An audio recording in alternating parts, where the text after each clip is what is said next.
Hello my perfect family, कैसे हो आप सब लोग। आई होप कि आप सभी बहुत ही अच्छे होंगे। तो आज की वीडियो में हम लोग बात करने वाले हैं डोजेज फॉर्म के ऊपर, जो कि हमारी pharmaceutics B pharmacy first semester का टॉपिक है। और यार आज की वीडियो ना सच में बहुत ही ज़्यादा इंटरेस्टिंग होने वाली है। तो आप लोग कॉपी और पेन लेके बैठ जाइए और हम लोग अपना आज का लेक्चर स्टार्ट करते हैं। तो सबसे पहले हम लोग यहाँ पे देखते हैं आखिर डोजेज फॉर्म होती क्या है। तो यार जो हमारी दवाएं होती हैं, जो हमें मार्केट में अलग अलग फॉर्म में देखने को मिलती हैं, यानी कि हमारी कुछ दवाएं यहाँ पे हमें जैसे कि टैबलेट के फॉर्म में देखने को मिलती हैं, कुछ दवाएं हमारी यहाँ पे कैप्सूल के फॉर्म में देखने को मिलती हैं, कुछ दवाएं हमारी यहाँ पे जो हमें जो है क्रीम या फिर ऑइंटमेंट के फॉर्म में देखने को मिलती है, और यहाँ पे कुछ हमारी जो सिरप के फॉर्म में देखने को मिलती है। तो ये जो हमारी कुछ अलग अलग फॉर्म होती है दवाओं की, ठीक है, इन्हीं को हम लोग सिंपली डोजेज फॉर्म बोलते हैं। यानी दवाओं की डोज की जो अलग अलग फॉर्म है उसी को हम लोग डोजेज फॉर्म के नाम से जानते हैं। अब अगर इसको हम लोग यहाँ पे डेफिनेशन से देखना चाहें तो dosage form are the pharmaceutical drug product in the form in which they are marketed for use. यानी कि हमारी जो दवाएं होती हैं जो हमारी मार्केट में जिस फॉर्म में अवेलेबल होती हैं, ठीक है, जब हम लोग दवाओं को मार्केट में खरीदने जाते हैं तो वहाँ पे हमें जो अलग अलग फॉर्म में, जैसे कि हम लोग मार्केट में जाते हैं तो या तो हमें दवा सिरप के फॉर्म में मिलती है, या तो टैबलेट, कैप्सूल, ऑइंटमेंट, या फिर क्रीम, या फिर देखो बहुत सारी फॉर्म होती है, जेल, ठीक है। तो उसी को हमारा सिंपली डोजेज फॉर्म के नाम से हम लोग जानते हैं। अब यहाँ पे अगर हम लोग समझना चाहें तो डोजेज फॉर्म को ही हम लोग मेडिसिन भी कहते हैं, ठीक है। और ये हमारा बेसिकली दो पार्ट से मिलकर बना होता है। पहला होता है हमारा एपीआई और दूसरा होता है हमारा एक्सीपिएंट्स। अच्छा, क्या आप लोगों ने कभी सोचा है कि हमारी जो दवाएं होती हैं वो हमें ये अलग अलग फॉर्म में क्यों देखने को मिलती हैं? यानी कि ऐसा क्यों नहीं होता है कि हमारी जो दवा है वो हमें टैबलेट के फॉर्म में ही देखने को मिलती, यानी सारी दवा हमारी टैबलेट के फॉर्म में होती, या फिर सारी दवा मान लीजिए हमारी सिरप के फॉर्म में होती। यार ये अलग अलग फॉर्म आखिर क्यों और कैसे, मतलब कैसे हमारी दवा अलग अलग फॉर्म में होती है? तो इन्हीं सब का आंसर हमारा यहाँ पे एक्सीपिएंट से हमें मिलने वाला है, ठीक है। तो आज तक आप लोग को तो यही लगता होगा कि हमारी जो कोई दवा होती है वो हमारी पूरी की पूरी दवा होती है, यानी कि जब हम लोग कोई दवा खाते हैं तो वो अपना पूरा का पूरा असर अपनी दवा दिखाती है, बट ऐसा होता ही नहीं है। यानी कि अगर इसको हम लोग सिंपली समझना चाहें तो मान लीजिए आप लोगों ने देखा है कि पैरासीटामॉल की जो हमारी टैबलेट है, ठीक है, वो हमारी साइज में इतनी बड़ी होती है।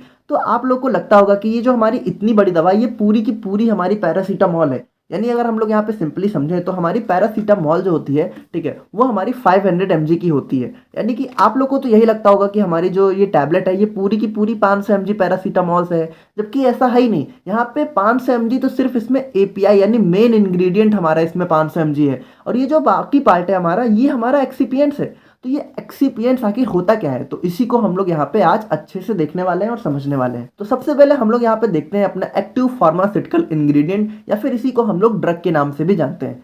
तो जो हमारा एपीआई या फिर ड्रग होता है वो हमारा किसी दवा का मेन पार्ट होता है, ठीक है, दैट एक्चुअली प्रोड्यूसेज इफेक्ट, यानी कि जो असल में अपना इफेक्ट दिखाता है। It is chemical compound used in diagnosis, treatment and prevention of disease. यानी कि जब हम लोग को कोई बीमारी हो जाती है तो उसका जो इलाज होता है वो हमारा एपीआई करता है, ना कि एक्सीपिएंट। देखो सिंपली तो हम लोग इसको मेडिसिन के नाम से ले लेते हैं, ठीक है, लेकिन मेडिसिन के अंदर भी जो भी हमारी बीमारियां होती हैं उसको डायग्नोस यानी कि उसको ट्रीट करने का काम हमारा एपीआई करता है, उसके अंदर का एक्सीपिएंट्स नहीं। तो यार एक्सीपिएंट्स जब इसका कोई काम ही नहीं है तो उसको हमारी दवा में इंट्रोड्यूस क्यों किया जाता है, यानी कि क्यों हमारी दवाएं एक्सीपिएंट्स के साथ फॉर्मुलेट की जाती हैं? तो इन सब का ही आंसर अभी हम लोग नीड ऑफ डोजेज फॉर्म में देखेंगे। तो आप लोग यानी सिंपली यहाँ पे समझ गए, ठीक है, कि हमारी कोई पैरासीटामॉल है, मान लीजिए वो हमारी पैरासीटामॉल अगर इतनी बड़ी है तो उसमें जो एपीआई है वो हमारा सिर्फ इतना है, ठीक है। ये जो बाकी पार्ट है हमारा, ये हमारा एक्सीपिएंट्स है, ठीक है। तो यहाँ पे अब हम लोग देखते हैं कि एक्सीपिएंट्स का आखिर काम क्या है और एक्सीपिएंट्स हमारे क्यों यूज होते हैं। तो एक्सीपिएंट्स हमारे यहाँ पे इनर्ट फार्मास्यूटिकल इंग्रेडिएंट होते हैं जो कि हमारी ड्रग फॉर्मुलेशन यानी दवाओं को बनाने में यूज किए जाते हैं। यानी कि सबसे पहले हम लोग यहाँ पे देखें तो ये हमारे इनर्ट प्रोडक्ट होते हैं, यानी कि ये अक्रिय होते हैं, इनका खुद का कोई रिएक्शन नहीं होता है, और इट डजंट इंक्रीज और decrease the therapeutic action of the active pharmaceutical ingredient. यानी कि ये हमारा जो एपीआई होता है उसके एक्शन को ना तो बढ़ाते हैं ना तो घटाते हैं। तो यार यहीं से हमारा क्वेश्चन उठता है कि आखिर जब ये ना कोई अपना इफेक्ट प्रोड्यूस कर रहे हैं, ना इनका कोई मतलब एक्शन है, तो ये आखिर इनको क्यों हमारी ड्रग फॉर्मुलेशन में यूज किया जाता है? तो उसी को हम लोग यहाँ पे नीड ऑफ डोजेज फॉर्म में अभी बहुत ही अच्छे से देखेंगे। तो इसके अंदर अगर हम लोग कुछ कॉमन एग्जांपल्स की बात करें तो उसमें हमारा प्रिजर्वेटिव्स आ जाता है, flavouring agents, colouring agents, sweetening agents, और भी बहुत सारे एक्सिपिएंट्स हैं हमारे जो हमारी दवाओं के फॉर्मुलेशन में यूज किए जाते हैं। अच्छा, यहाँ पे मान लीजिए आपसे अगर कोई पूछे कि हमारी ड्रग और मेडिसिन में डिफरेंस क्या होता है, तो यार देखो ड्रग और मेडिसिन में हमारा सिंपल डिफरेंस यही होता है, जो हमारा ड्रग होता है वो हमारा मेन इंग्रेडिएंट होता है, यानी कि वो हमारा मेन एक्टिव फार्मास्यूटिकल इंग्रेडिएंट होता है जो हमें इफेक्ट प्रोड्यूस करता है किसी दवा का। और जो हमारी मेडिसिन होती है वो हमारी ड्रग प्लस एक्सिपिएंट्स को कंटेन करती है, यानी ड्रग हमारा सिर्फ मेन इंग्रेडिएंट होता है किसी मेडिसिन के अंदर, और जो हमारी मेडिसिन होती है वो हमारी पूरी दवा होती है, ठीक है, जिसके अंदर हमारा एपीआई भी होता है। यानी बात करें सिंपली तो हमारा जो ड्रग होता है वो हमारी मेडिसिन के अंदर ही होता है, लेकिन हमारी मेडिसिन क्या होती है, मेडिसिन हमारी ड्रग और एक्सिपिएंट्स दोनों को कंटेन करती है साथ में। तो आई होप कि आप लोग को ड्रग और मेडिसिन में सिंपल डिफरेंस समझ में आ गया होगा। तो नीड ऑफ डोजेज फॉर्म को देखने से पहले हम लोग यहाँ पे एक चीज़ और समझ लेते हैं कि ये जो हमारी दवाओं की अलग अलग डोजेज फॉर्म होती हैं, यानी ये जो हमारी कैप्सूल होती है या हमारी जो टैबलेट होती है या फिर जो हमारा सिरप होता है, तो ये हमारा एपीआई नहीं डिसाइड करता है, ये हमारा डिसाइड करता है हमारा एक्सिपिएंट। यानी देखो अगर इसको हम लोग सिंपली समझें, मान लो हमारा ये पार्ट कोई हमारा एपीआई है, ठीक है, तो यहाँ पे अब हम लोग एक्सिपिएंट्स इसमें कौन सा मिला रहे हैं वही हमारा डोजेज फॉर्म को डिसाइड करता है। यानी सिंपली अगर हम लोग समझें तो मान लो अगर हम लोगों ने इसमें कोई सॉलिड एक्सिपिएंट्स मिलाया, ठीक है, तो वो हमारी दवा का फॉर्म हो जाएगा टैबलेट या फिर कैप्सूल या फिर और भी कोई सॉलिड फॉर्म हो जाएगा, ठीक है। और अगर हम लोग मान लो इसी एपीआई में हम लोगों ने यहाँ पे कोई लिक्विड एक्सिपिएंट्स मिला दिया, यानी कोई लिक्विड सॉल्यूशन मिला दिया, तो हमारी जो दवा है वो हमारी सिरप के फॉर्म में बन जाएगी, ठीक है। और मान लो इसी एक्सिपिएंट में हम लोगों ने कोई सेमी सॉलिड फॉर्म मिला दिया, ठीक है, तो वो हमारी जो दवा है वो हमारी क्रीम या फिर ऑइंटमेंट के फॉर्म में हमें देखने को मिलेगी। यानी एक बात तो सिंपल समझ में आ जाएगी कि हमारा जो दवाओं की अलग अलग डोजेज फॉर्म होती है वो हमारा एक्सिपिएंट्स डिसाइड करता है। तो आइए अब हम लोग यहाँ पे देखते हैं अपने मेन पार्ट को, जो कि हमारा नीड ऑफ डोजेज फॉर्म, यानी कि क्यों हमें डोजेज फॉर्म की ज़रूरत पड़ती है। तो सबसे पहले इसका जो नीड होता है वो होता है हमारा टू प्रोवाइड एक्यूरेट डोज। अच्छा, इसको यहाँ पे अगर हम लोग समझें तो क्या होता है यार कि हमारी जो कुछ एपीआई होते हैं या फिर कुछ जो हमारी दवाएं होती हैं वो हमारी बहुत कम अमाउंट में हमें चाहिए होती हैं, यानी कि कुछ दवाएं हमें सिर्फ जो है 10 mg या फिर 20 mg में चाहिए होती हैं, ठीक है। तो यार अब अगर हम लोग बात करें तो आप लोग को पता है कि जो 10 mg या फिर 20 mg का अमाउंट है ये हमारा लिटरली बहुत कम अमाउंट है, यानी कि को हम लोग सिंपली अपने हाथ में लेके खा ही नहीं सकते हैं, ठीक है। तो यार यहीं पे हमारे एक्सिपिएंट्स का मेन रोल आ जाता है, यानी कि हम लोग इस 10 mg जो हमारी मेन एपीआई होता है, ठीक है, इसको हम लोग हमारे एक्सिपिएंट्स के साथ मिक्स करके इसका एक मतलब ज़्यादा सा बड़ा अमाउंट बना लेते हैं, जिसको हम लोग कैप्सूल या फिर सिरप या फिर जो है हमारे टैबलेट के फॉर्म में कन्वर्ट कर लेते हैं और हमें हमारी दवा की एक एक्यूरेट डोज मिल जाती है, ठीक है। अब अगर हम लोग अपना दूसरा देखें तो प्रोटेक्शन फ्रॉम एटमॉस्फेयर, यानी कि क्या होता है अगर हम लोग यहाँ पे सिंपली इसी से समझना चाहें तो जो हमारा एपीआई होता है, ठीक है, अगर इसको हम लोग एटमॉस्फेयर के एक्सपोजर में रख देंगे तो हमारी जो एटमॉस्फेयर यानी हमारा जो वातावरण है उसमें हमारा जो भी टेम्परेचर है, ठीक है, प्रेशर है, तो वो हमारे एपीआई को डैमेज कर सकता है। तो इसीलिए हम लोग इसमें जब हम लोग एक्सिपिएंट्स को मिक्स कर देते हैं तो वो हमारे एपीआई को इस एटमॉस्फेयर से प्रोटेक्ट करने का काम भी करता है। अगर हम लोग यहाँ पे अपने तीसरे इंपॉर्टेंस की तरफ देखें तो जो कि होता है हमारा मास्किंग टेस्ट एंड कलर, यानी कि देखो क्या होता है कि हमारी कुछ जो दवाएं होती हैं वो हमारी बहुत ही ज्यादा उनका खराब टेस्ट होता है और उनका कलर भी कुछ कुछ लोगों को देखने में बहुत ज्यादा खराब लग सकता है। सिंपली समझे तो देखो उनका टेस्ट इतना ज्यादा खराब होता है कि उसको हम लोग थोड़ा सा भी खा नहीं सकते।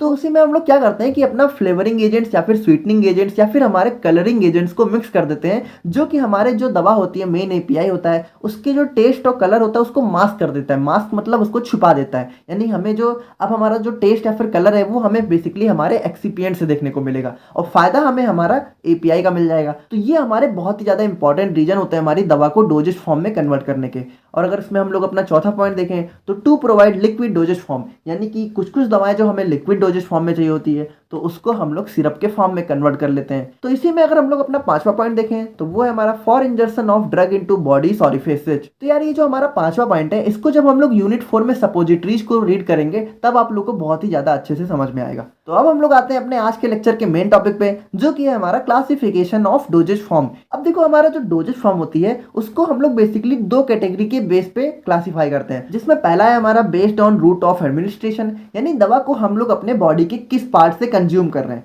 ठीक है। और जो हमारा दूसरा है बेस्ड ऑन फिजिकल फॉर्म, मान लीजिए दवा अगर हमारी सॉलिड फॉर्म में है तो वो हमारी सॉलिड फॉर्म के अंदर हो गई, ठीक है। मान लीजिए लिक्विड के फॉर्म में है तो वो हमारी लिक्विड फिजिकल फॉर्म हो गई, और अगर सेमी सॉलिड के फॉर्म हो गई तो वो हमारी सेमी सॉलिड फॉर्म हो गई। तो आइए हम लोग इसको एक एक करके यहाँ पे देख लेते हैं। तो सबसे पहले हम लोग यहाँ पे देखते हैं कि बेस्ड ऑन फिजिकल फॉर्म हमारी डोजेज फॉर्म कैसे क्लासीफाई होती है। तो पहला इसका क्लासिफिकेशन होता है हमारा सॉलिड डोजेज फॉर्म, दूसरा होता है हमारा सिंपली लिक्विड डोजेज फॉर्म, तीसरा होता है हमारा simply semi solid doses form, ठीक है। अब इसके अंदर भी हमारे दो दो सब पार्ट्स होते हैं, जिसमें सॉलिड में होता है पहला हमारा यूनिट बल्क, लिक्विड में होता है हमारा बाइफेजिक और मोनोफेजिक, और सेमी सॉलिड के अंदर होता है हमारा इंटरनल और एक्सटर्नल। तो आइए इसको हम लोग एक एक करके सिंपली समझ लेते हैं। तो जो हमारी सॉलिड डोजेज फॉर्म होती है, इसका मतलब होता है कि जो हमारी दवाएं हैं वो हमारी सॉलिड फॉर्म में देखने को मिलेंगी। अब इसके अंदर भी सिंपली हमारे दो पार्ट होते हैं, जिसमें पहला होता है हमारा यूनिट और दूसरा होता है हमारा बल्क। अब यूनिट और बल्क से हम लोग क्या समझते हैं कि देखो, यूनिट क्या होता है कि जैसे हमारी जो कोई टैबलेट या फिर कैप्सूल है, अगर इसको हम लोग सिंपली देखें तो मान लीजिए अगर टैबलेट की बात करें तो इसमें आप लोगों ने अगर एक टैबलेट ली कि हमें एक टैबलेट का हमें यूनिट सिंपल फॉर्म में देखने को मिल गया, तो इसी को हमारी यूनिट फॉर्म कहते हैं। यानी जब हमें दवा की कोई एक्यूरेट फॉर्म मिल जाए तो उसको हम लोग यूनिट फॉर्म कहते हैं। और उसके बाद अगर हम लोग बात करें सॉलिड के अंदर बल्क फॉर्म की, तो बल्क का मतलब होता है कि जब हमें दवा का एक्यूरेट अंदाजा नहीं होता है। यानी इसके अंदर अगर हम लोग सिंपली समझे तो जो हमारे फाइन पाउडर्स, ग्रैन्यूल्स हैं, डस्टिंग पाउडर है, तो क्या होता है कि जो हमारे ये पाउडर्स होते हैं, मान लीजिए हम लोगों को कोई पाउडर को कंज्यूम करना है, ठीक है, तो अगर मान लीजिए डॉक्टर ने उसको दिया है कि आप लोग एक चम्मच लीजिए, तो एक चम्मच में भी आप लोग यार हर बार एक्यूरेट फॉर्म नहीं निकाल सकते। आप लोग ये नहीं कह सकते कि हम लोगों ने एक चम्मच लिया है तो आज जो हम लोगों ने एक चम्मच लिया वो कल हम लोग जो एक चम्मच लेंगे उसके एकदम बराबर ही होगा। कुछ कम ज़्यादा यहाँ पे होता रहता है, यानी इसमें हम लोग एक्यूरेट अमाउंट का अंदाजा नहीं लगा पाते हैं, तो वो हमारा सिंपली बल्क फॉर्म हो जाता है। अब देखो यहाँ पे जो हमारा टैबलेट और कैप्सूल होता है उसमें हमारा सिंपली ये डिफरेंस होता है कि जो हमारा कैप्सूल होता है वो हमारा जेलेटिन से बना होता है, और जो हमारी टैबलेट्स होती हैं वो तो हमारी सिंपली यहाँ पे पैरासीटामोल टैबलेट्स आप लोगों ने देखी ही होंगी। और यहाँ पे अगर बात करें पिल्स की, तो जो हमारी जो भी टैबलेट्स होती हैं या फिर कैप्सूल्स होती हैं, जब हमारी वो बहुत छोटे छोटे फॉर्म में देखने को मिलती हैं तो उन्हीं को हम लोग पिल्स के नाम से जानते हैं। तो अब हम लोग बात करें अगर बल्क में, तो जो हमारे पाउडर्स होते हैं वो भी हमारे कई अलग अलग फॉर्म में देखने को मिलते हैं। यानी कुछ हमारे फाइन पाउडर्स होते हैं जो कि बहुत ही महीन पार्टिकल्स होते हैं पाउडर के, ठीक है, और ग्रेन्यूल्स यानी कुछ हमारे, आप लोगों ने चूरन देखे होंगे, ठीक है, खाने वाले, तो उसमें जो हमारे पार्टिकल्स होते हैं वो थोड़े बहुत खुरदुरे और बड़े बड़े फॉर्म में होते हैं, तो उन्हीं को हम लोग ग्रेन्यूल्स फॉर्म बोलते हैं, ठीक है। और डस्टिंग पाउडर हमारा वो भी है, हमारा महीन पार्टिकल्स होता है। अब देखो डस्टिंग पाउडर हमारा क्या होता है, जो लोगों ने यार कैंडिड पाउडर को तो देखा ही हो, हमारी बैक्टीरियल इन्फेक्शन हो जाते हैं हमें, तो उसमें हम लोग इसका यूज करते हैं, ठीक है। यहाँ पे बात करें अगर हम लोग डेंटिफ्राइसिस की, तो सिंपली यार जो भी हमारे दांतों को क्लीन करने वाले प्रोडक्ट होते हैं उन्हीं को हम लोग डेंटिफ्राइसिस बोलते हैं, ठीक है। और अगर हम लोग बात करें यहाँ पे स्नफ्स की, तो ये हमारे कुछ नेजल इनहेलर्स की तरह होते हैं, ठीक है। अब हम लोग आते हैं अपने लिक्विड डोजेज फॉर्म के ऊपर, जिसके अंदर हमारा पहला क्लासिफिकेशन है बाइफेजिक और दूसरा है हमारा मोनोफेजिक। अच्छा, यहाँ पे इसको अगर हम लोग डेफिनेशन सही समझें तो मोनोफेजिक यानी जिसके अंदर हमारी सिंगल फेज हो, ठीक है, और बाइफेजिक यानी जिसके अंदर हमारी डबल फेज हो। यानी इसको अगर हम लोग सिंपली समझें तो हमारे जो कुछ कुछ सिरप होते हैं, ठीक है, उसमें हमारी दो फेज होती हैं, यानी उसमें हमारे एक ही लिक्विड के अंदर दो अलग अलग इमिसिबल लिक्विड्स मिले रहते हैं। अब देखो यहाँ पे हमारा जो दो मेन एग्जांपल्स हैं, इमल्सन और सस्पेंशन, इसके ऊपर हमारी पूरी की पूरी यूनिट है जिसको हम लोग को फार्मास्यूटिक्स में आगे पढ़ना है, तो वहाँ पे आप लोग को ये चीज़ें काफ़ी अच्छे से समझ में आ जाएंगी। और यहाँ पे बात करें अगर मोनोफेजिक की, तो ये तो सिंपल हमारा, यानी कोई भी जो हमारे सिरप होते हैं, एलिक्जर होते हैं, ड्रॉप्स होते हैं, लोशंस होते हैं, ठीक है, थ्रोट पेंट, माउथ वॉशेज, इसका आप लोग को यार यहाँ पे बगल में पिक्चर्स में आइडिया लग रहा होगा, तो वहाँ से आप लोग देख सकते हो, ठीक है। स्प्रेज होते हैं हमारे, eye drops, nasal drops, ear drops, तो ये सब चीज़ें तो आप लोग जानते ही है, ठीक है। अब यहाँ पे अगर सेमी सॉलिड डोजेज फॉर्म की बात करें तो इसके अंदर भी हमारे दो सब पार्ट होते हैं, जिसमें पहला है हमारा इंटरनल, दूसरा हमारा एक्सटर्नल। अब देखो इंटरनल का मतलब क्या है, सिंपली जो हम लोग बॉडी के अंदर लेते हैं, ठीक है, और एक्सटर्नल का मतलब क्या है कि जो हम लोग बॉडी के ऊपरी लेयर्स पे यूज करते हैं। तो देखो इंटरनल के अंदर हमारा दो मेन एग्जांपल है, हमारा सपोजिटरीज और पैसरीज। अब देखो जैसा कि मैंने आप लोग को बताया था कि जो सपोजिटरीज होता है उसके ऊपर हमारा यूनिट 4 का पूरा डेजिकेट यूनिट बनी हुई है, तो वहाँ पे हम लोग इसको बहुत ही ज़्यादा अच्छे से देखेंगे। और अगर बात करें हमारे एक्सटर्नल की, तो यहाँ पे ऑइंटमेंट, क्रीम, पेस्टेज, जेल, आप इन सबको तो जानते हैं कि स्किन के ऊपर हम लोग अप्लाई करते हैं, तो वहाँ पे हमारे ये कुछ एग्जांपल्स होते हैं। तो अब हम लोग देखते हैं अपनी डोजेज फॉर्म को classification based on route of administration, यानी कि हम लोग जो हमारी दवाएं हैं उसको अपने बॉडी के किस पार्ट से अपने अंदर एडमिनिस्ट्रेट कर रहे हैं, यानी अपने अंदर हम लोग दवाओं को किस तरीके से ले रहे हैं। तो इसमें हमारे बेसिकली 6 सब पार्ट होते हैं, जिसमें पहला है हमारा ओरल, दूसरा हमारा रेक्टल, और जो है तीसरा है हमारा टॉपिकल, चौथा है हमारा पैरेंट्रल, पांचवा है हमारा नेजल और छठा है हमारा ऑप्थेल्मिक। अब इसको देखो सिंपली अगर समझें तो जो हमारा ओरल है, ओरल मतलब जब हम लोग अपनी दवाओं को अपने माउथ से कंज्यूम करते हैं, यानी जब हम लोग दवाओं को अपने मुंह से अंदर लेते हैं तो वो हमारी ओरल के अंदर आ जाते हैं। अब इसके अंदर हमारी tablet, capsule, syrup, suspension, emulsion और हमारे कुछ जो पाउडर्स होते हैं। तो आप लोग को पता है कि टैबलेट को हम लोग कैसे लेते हैं, टैबलेट को हम लोग अपने जो है पानी के साथ मुंह से अंदर ही तो लेते हैं, तो वो हमारा सिंपली ओरल फॉर्म के अंदर आ गया। और रेक्टल फॉर्म की बात करें तो यार ये हमारा जो हमारा रेक्टम होता है, ठीक है, वहाँ से हमारी कंज्यूम की जाती है। अब इसके अंदर देखो सिंपली हमारा वही सपोजिटरीज होता है, ठीक है। तो जैसा मैंने आप लोग को बताया कि हम लोग इसको यूनिट 4 में बहुत ही अच्छे से देखेंगे। यहाँ पे देखो यार मैं आप लोग को थोड़ा कितना भी समझा दूँ आप लोग को ज़्यादा समझ में ही नहीं आएगा, ठीक है। वहाँ पे जब हम लोग इसको बहुत अच्छे से देखेंगे तब आप लोग को ज़्यादा क्लियर होगा। और अगर बात करें हम लोग अपने टॉपिकल फॉर्म की, तो टॉपिकल मतलब जो हम लोग अपने स्किन के लेयर पे अप्लाई करते हैं, यानी इसके अंदर हमारा आ जाता है ointment, cream, pastes, lotion, gel, solutions, यानी जो हम लोग स्किन में अप्लाई करते हैं। ठीक है, आप लोग जैसे समझ रहे होंगे। और पैरेंटल की बात करें तो इसके अंदर हमारे जितने भी इंजेक्शंस होते हैं, ठीक है, वो हमारे आ जाते हैं, यानी intravenous injection, intramuscular injection, intracardiac injection, intradermal injection. ठीक है, इंजेक्शन आप लोग को पता है हम लोग कैसे लेते हैं। इंट्रावेनस का मतलब जो हम लोग नसों में लेते हैं, मस्कुलर का मतलब यानी जो हमारी मसल्स के अंदर हमारे इंजेक्शन को एडमिनिस्ट्रेट किया जाता है। और उसके बाद हम लोग बात करें अगर अपने फिफ्थ पार्ट के बारे में, जो कि हमारा नेजल फॉर्म, तो इसके अंदर हम लोग बात करें जब हम लोग अपनी दवाओं को अपने नोज के थ्रू एडमिनिस्ट्रेट करते हैं तो वो हमारी नेजल के अंदर आ जाता है। इसमें हमारे सिंपली नेजल ड्रॉप्स होते हैं, नेजल स्प्रेज होते हैं और हमारे एरोसॉल्स होते हैं। ठीक है, और ऑप्थेल्मिक का मतलब सिंपली हमारा आई, यानी कि जब हम लोग दवाओं को अपने आइज के थ्रू एडमिनिस्ट्रेट करते हैं तो वो हमारा ऑप्थेल्मिक कैटेगरी के अंदर आ जाता है, जिसमें हमारे सिंपली आई ड्रॉप्स होते हैं और कुछ हमारे ऑप्थेल्मिक जेल्स होते हैं। तो यार देखो, आज का लेक्चर थोड़ा सा कॉम्प्लिकेटेड था, बट आई होप कि आप लोग को समझ में आ गया होगा। और जो हमारी सपोजिटरीज थी जिसको आप लोग थोड़ा नहीं समझ पाए तो उसको हम लोग बहुत ही अच्छे से यूनिट 4 में देखेंगे। ठीक है, बाकी अगर आप लोग का और कोई डाउट हो आज के लेक्चर से रिलेटेड तो आप लोग वो कमेंट कर सकते हैं हमें, और नोट्स आप लोग को डिस्क्रिप्शन बॉक्स में मिल जाएगी। और मिलते हैं नेक्स्ट वीडियो में। Thank you so much.